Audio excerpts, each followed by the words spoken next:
வணக்க நண்பர்களே, 29 அப்படின்னு சொல்லி ஒரு படம் ஒன்று ரிலீஸ் ஆகியிருக்கு. அந்த படத்தை பார்த்துட்டு வந்தாச்சு.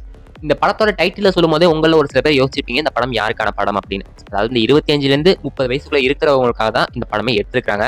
அவங்க பார்க்க வேண்டிய ஒரு படமா தான் படம் இருக்கு. இருந்தாலும் இந்த படத்துல ஒரு சில பிரச்சனைகள் அப்படிங்கிறது இருக்கு. அது என்னென்ன அப்படிங்கிறத இந்த வீடியோ டீட்டெயிலா நம்ம பேச போறோம். இந்த 29 படத்தோடைய என்னுடைய ஹானஸ்டான ரிவ்யூ வீடியோவா தான் இந்த வீடியோ இருக்க போகுது.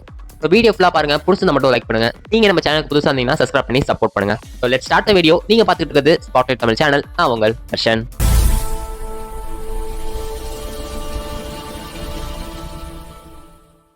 படத்தோட பேசிக்கான டீடைல்ஸ் பத்தலாமா? இந்த படத்தோட டேரக்டர் யாரு அப்படின்னு எல்லாருக்குமே தெரியும். நம்ம டேரக்டர் லோகேஷ் கனகராஜோட க்ளோஸ் ஃப்ரெண்ட் ரத்னகுமார் தான். 2017ல மேயாதமான் அப்படிங்கிற படத்தை கொடுத்திருந்தாரு. அதை தொடர்ந்து ஆடை, குழு குழு இது மாதிரியான படங்களை டேரக்ட் பண்ணி இப்போ இந்த 2026ல 29 அப்படிங்கிற படத்தை கொடுத்திருக்காரு. இந்த படத்தோட மெயின் லீட் கேரக்டர்ஸ், அதாவது hero and heroine, jigarthanda double X, retro இந்த மாதிரி படங்கள்ல ஒரு கேரக்டர் ஆர்டிஸ்டா உள்ளுக்குள்ள வந்தவர் தான் வித்து. இவர் தான் இந்த படத்துல ஹீரோவா பண்ணியிருக்காரு. ஃபீமேல் லீட் கேரக்டர்ல, அதாவது ஹீரோயின் கேரக்டர்ல ஆக்ட்ரஸ் பிரீத்தி ஆஸ்ரானி இவங்க தான் நடிச்சிருக்காங்க. அதான் அயோத்தி படத்துல நடிச்சிருந்தாங்கல்ல அந்த ஆக்ட்ரஸ் தான்.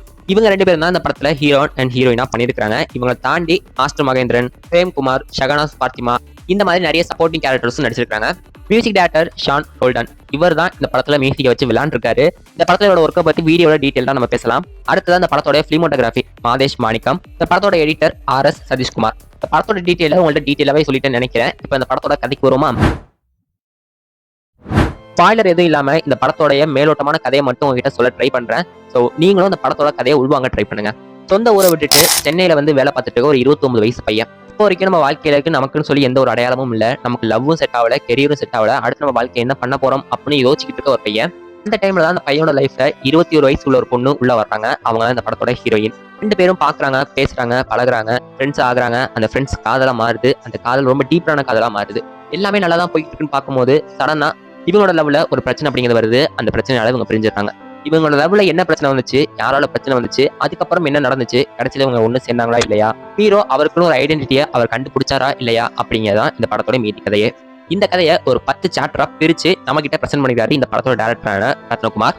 ஃபர்ஸ்ட் ஆஃப் முழுக்க இவங்க ரெண்டு பேர் பேசுறது, பழகுறது, அவங்க எப்படி லவ் பண்ண ஆரம்பிக்கிறாங்க அதெல்லாம் கட்டி ஒரு காமெடியாவே கொண்டு போயிருந்தாங்க.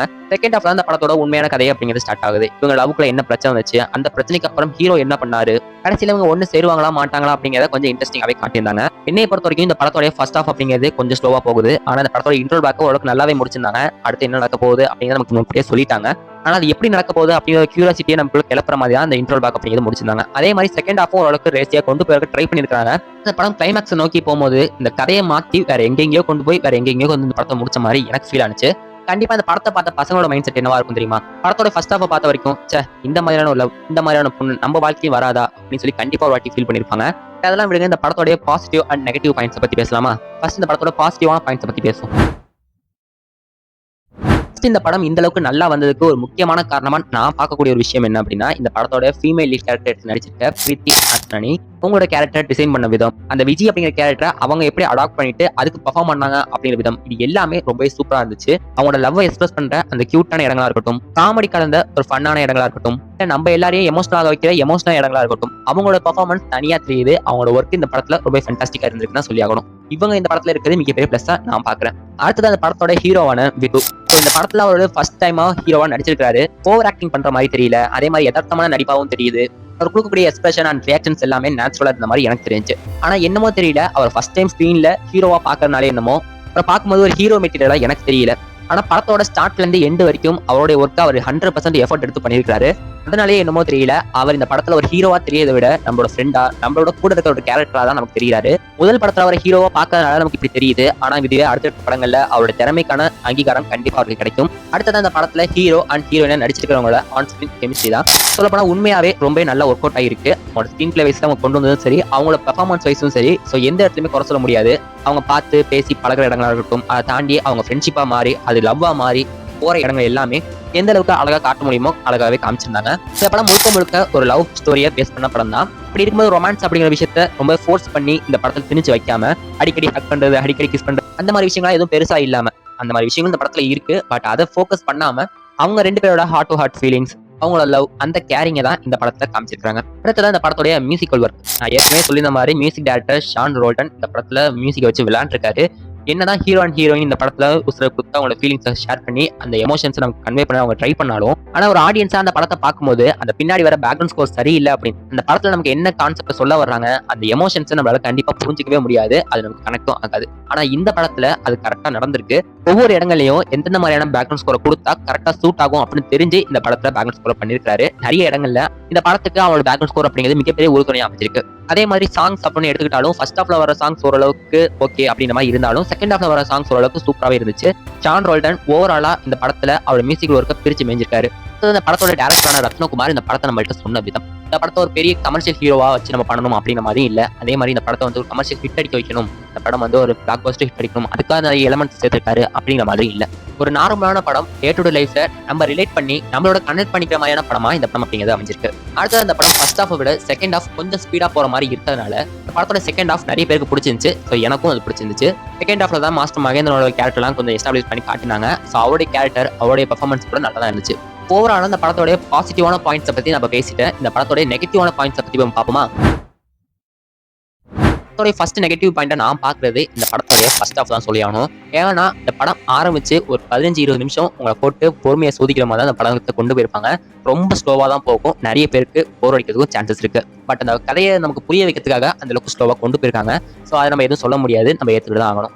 அடுத்தது அந்த படம் முழுக்க வரக்கூடிய டைலாக்ஸ். ஸோ இந்த படத்துல வந்து விஷுவல்ஸாவோ இல்லை சீன்ஸாவோ நமக்கு கன்வே பண்றதை விட அவங்களோட வாய்ஸ் ஓவர் பின்னாடி கொடுத்து அது மூலியமா தான் நிறைய இடங்களை நமக்கு டிராவல் பண்ணியிருப்பாங்க.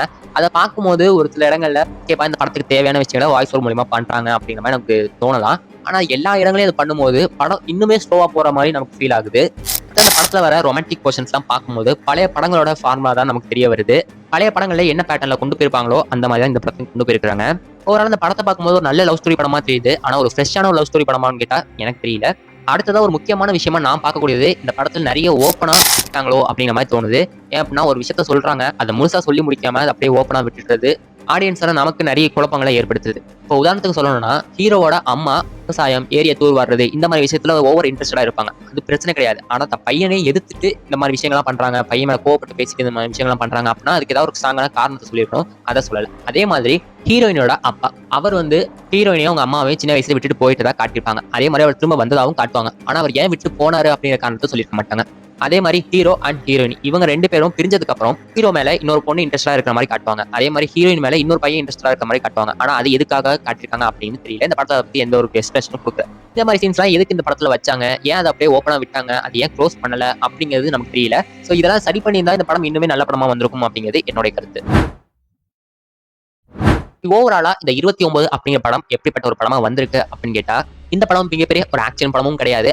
அதே மாதிரி லவ், காமெடி, ஃபன் இதெல்லாம் கலந்த ஒரு மசாலா படமும் கிடையாது. அந்த படத்துல ஒவ்வொரு சீன்ஸ்ல நம்ம பார்க்கும்போது என்னப்பா என்னோட கதை மாதிரியே இருக்கு அப்படின்னு சொல்லி நம்மளே மிரர்ல பாக்குற ஒரு படமா இந்த படம் கண்டிப்பா இருக்கும். 29 வயசு ஆயிடுச்சு, பெருசா செட்டில் ஆகல, எனக்கு பிடிச்ச வேலையும் கிடையாது, லவ்ல ஏகப்பட்ட கன்ஃபியூஷன், அடுத்த வாழ்க்கையில என்ன பண்ண போறேன்னு தெரியாம இருக்கிற பசங்களுக்கு இந்த படம் கண்டிப்பா பிடிக்கும். நீங்க எல்லாரும் போய் பார்க்க வேண்டிய ஒரு படமா தான் இந்த படம் இருக்கு. ஏன்னா உங்களுக்கான படம் தான் இது. படத்தோட ஹீரோயினான பிரீத்தி அஸ்ரானி இவங்க இந்த படத்துக்கு அப்புறம் தமிழ் சினிமாவில் நிறைய படங்கள் வாய்ப்பு கிடைக்கும் அப்படின்னு நான் எதிர்பார்க்கிறேன். டேரக்டரான ரத்னகுமார் அவர்களும் அவர் திரும்பவும் அவர் நல்ல ஒரு டேரக்டர் அப்படிங்கிறத ப்ரூவ் பண்ணியிருக்காரு. இந்த 29 படத்துக்கு என்னுடைய சேனல் சார்பா நான் கொடுக்கக்கூடிய ரேட்டிங் என்ன அப்படின்னா 5க்கு ஒரு 3.7 கொடுப்பேன். ஸோ இது என்னுடைய பர்சனலான ஹானஸ்ட் ரேட்டிங். சரி தர்ஷன், இந்த படத்தை நீ யாருக்கெல்லாம் ரெக்கமெண்ட் பண்ணுவேன், யாருக்கெல்லாம் இந்த படம் பிடிக்கும் அப்படின்னு என்ன கேட்டா இப்போ நான் சொன்ன விஷயங்கள்லாம் கரெக்டாக நீங்க கேட்டிருந்தாலே கண்டிப்பா உங்களுக்கு ஒரு கிளாரிட்டி கிடைச்சிருக்கும். இருந்தாலும் உங்களுக்கு புரியுற மாதிரி ஷார்ட் அண்ட் ஸ்வீட்டா சொல்லிடுறேன். நீங்க ஒரு ரியலிஸ்டிக்கான ஒரு லவ் ஸ்டோரி பார்க்கணும், ரொம்ப ஃபேண்டசி ரொம்ப ரொமான்டிக்கெல்லாம் இல்லாம ஒரு நார்மலான ரியலிஸ்டிக்கான ஒரு லவ் ஸ்டோரி பார்க்கணும், யதார்த்தமான படமா இருக்கணும் அப்படின்னா இந்த படத்தை போய் கண்டிப்பா பாருங்க. அதே மாதிரி நான் ஏற்கனவே சொல்லியிருந்த மாதிரி 25 to 35 இந்த வயசு பசங்களா இருக்கிறீங்க அப்படின்னா உங்களுக்கான படம் தான் இது. கண்டிப்பா நீங்க போய் பாருங்க, உங்களுக்கு கண்டிப்பா அந்த படம் பிடிக்கும். என்னைய பொறுத்த வரைக்கும் படம் அப்படிங்கிறது ஃபாஸ்டா மூவ் ஆன் ஆகணும், அடுத்தடுத்த சீன் போயிட்டே இருக்கணும், எனக்கு ஸ்லோவா இருக்கவே கூடாது அப்படிங்கிற ஆடியன்ஸா இருந்தீங்க அப்படின்னா உங்களுக்கு இந்த படம் கண்டிப்பா செட் ஆகாது. ஏன்னா ஃபர்ஸ்ட் ஹாஃப் உங்களுக்கு கொஞ்சம் ஸ்லோவா தான் கொண்டு போயிருப்பாங்க. ஸோ இருந்தாலும் உங்களுக்கு கண்டிப்பா பிடிக்கிறதுக்கும் வாய்ப்பு இருக்கு. ஸோ ஒன் டைம் நீங்க கண்டிப்பா செக் அவுட் பண்ணி பார்க்கலாம். தியேட்டருக்கு போய் இந்த படத்தை பாருங்க, நான் சொன்ன விஷயங்களா கண்டிப்பா நீங்க ஃபீல் பண்ணுவீங்க. நண்பர்களே, அவ்வளவுதான் இந்த வீடியோ. இந்த 29 படம் எப்படி இருந்துச்சு அப்படிங்கறத ஃபுல் அண்ட் ஃபுல் உங்கள்ட்ட டீடைலா நான் சொல்லிட்டேன். நீங்க படம் பாத்தீங்கன்னா இந்த படம் உங்களை பொறுத்த வரைக்கும் எப்படி இருந்துச்சு, நீங்க இந்த படத்துக்கு என்ன ரேட்டிங் கொடுப்பீங்க அப்படிங்கறத கமெண்ட்ஸ் சொல்லுங்க. அது மட்டும் இல்லாம இந்த படத்துல உங்களுக்கு பிடிச்ச சீன்ஸ் ஏதாவது இருந்துச்சுன்னா அதையும் கீழே கமெண்ட்ஸ் சொல்லுங்க. என்னைய பொறுத்த வரைக்கும் இந்த படத்துல பிடிச்ச சீன் அப்படின்னா செகண்ட் ஹாஃப்ல ஹீரோ அண்ட் ஹீரோயின் இவங்க 2 பேர் பிரியிற அந்த ஒரு சீன் எனக்கு பர்சனலா பிடிச்சிருந்துச்சு. ஓகே நண்பர்களே, வீடியோ அவ்வளவுதான். இந்த வீடியோ உங்களுக்கு யூஸ்ஃபுல்லா இருந்துச்சு அப்படின்னா இந்த வீடியோக்கு லைக் பண்ணுங்க. ஸோ இந்த வீடியோ யாருக்காவது தேவைப்படும் அப்படின்னா அவங்களுக்கு இந்த வீடியோவை ஷேர் பண்ணுங்க. ஒரு முக்கியமான விஷயம், நம்மளோட சேனலுக்கு நீங்க புதுசா இருந்தீங்க அப்படின்னா நம்ம சேனல் சப்ஸ்கிரைப் பண்ணி சப்போர்ட் பண்ணுங்க. அப்பதான் இந்த மாதிரி ஆனஸ்டான மூவி ரிவ்யூ வீடியோ, இன்ட்ரெஸ்டிங்கான சினிமா ரிலேட்டட் கண்டென்ட்ஸ்லாம் நீங்க பார்க்க முடியும். ஸோ இன்னொரு இன்ட்ரெஸ்டிங்கான வீடியோட நான் வந்து உங்களை சந்திக்கிறேன். And by.